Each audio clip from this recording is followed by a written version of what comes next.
Hi hello ನಮಸ್ಕಾರ. ನೀವು ನೋಡ್ತಾ ಇದ್ದೀರಿ ಕರುನಾಡ ಟೈಮ್ಸ್ ಡಿಜಿಟಲ್ ಮೀಡಿಯಾ. ಕರುನಾಡ ರೌಂಡ್ಸ್ಗೆ ಸ್ವಾಗತ.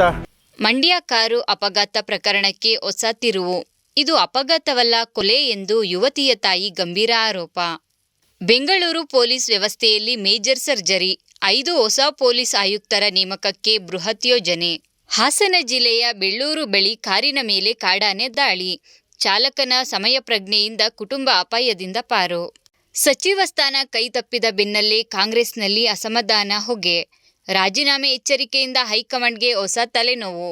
ಚಿಕ್ಕಬಳ್ಳಾಪುರದಲ್ಲಿ ಕಂಟೈನರ್ಗೆ ವೋಲ್ವೋ ಬಸ್ ಡಿಕ್ಕಿ, ಸ್ಥಳದಲ್ಲೇ ಟೆಕ್ಕಿ ಯುವತಿ ಸಾವು, 40 ಪ್ರಯಾಣಿಕರು ಪಾರು. ಮೊಬೈಲ್ ಕೊಡಿಸಲಿಲ್ಲವೆಂದು ಮನನೊಂದ 13 ವರ್ಷದ ಬಾಲಕ ಆತ್ಮಹತ್ಯೆಗೆ ಶರಣು. ಹಾಸನದಲ್ಲಿ ದುರ್ಘಟನೆ. ತಮಿಳುನಾಡಿಗೆ 3,000 ಕ್ಯೂಸೆಕ್ ಕಾವೇರಿ ನೀರು ಬಿಡುಗಡೆ, ಸಿಎಂ ಡಿಕೆಶಿ ಘೋಷಣೆ. ಸಚಿವರಿಗೆ ಜಿಲ್ಲೆಗಳ ಫೀಲ್ಡ್ ವಿಸಿಟ್ ಸೂಚನೆ. ತಾಯಿ ಪರೀಕ್ಷಾ ಕೊಠಡಿಯಲ್ಲಿ, ಹೊರಗೆ ಅಳುತ್ತಿದ್ದ 8 ತಿಂಗಳ ಕಂದಮ್ಮ, ಗೇಟಿಗೆ ಜೋಲಿ ಕಟ್ಟಿ ಮಲಗಿಸಿದ ಖಾಕಿ ತಾಯಂದಿರು. ಬಾಡಿಗೆ ಮನೆಯಲ್ಲಿ ವಾಸಿಸುತ್ತಿದ್ದ ಸರಳ ಶಾಸಕ ಬಸವಂತಪ್ಪನಿಗೆ ಸಚಿವ ಪಟ್ಟ, ಮಾಯಗೊಂಡದಲ್ಲಿ ಸಂಭ್ರಮ.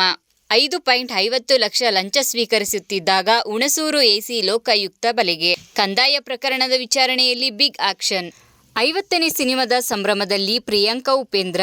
ಡಿಟೆಕ್ಟಿವ್ ತೀಕ್ಷ್ಣ ಮೂಲಕ ಹೊಸ ಅಧ್ಯಾಯ, ನಿರ್ದೇಶನದ ಕನಸು ಬಿಚ್ಚಿಟ್ಟ ನಟಿ.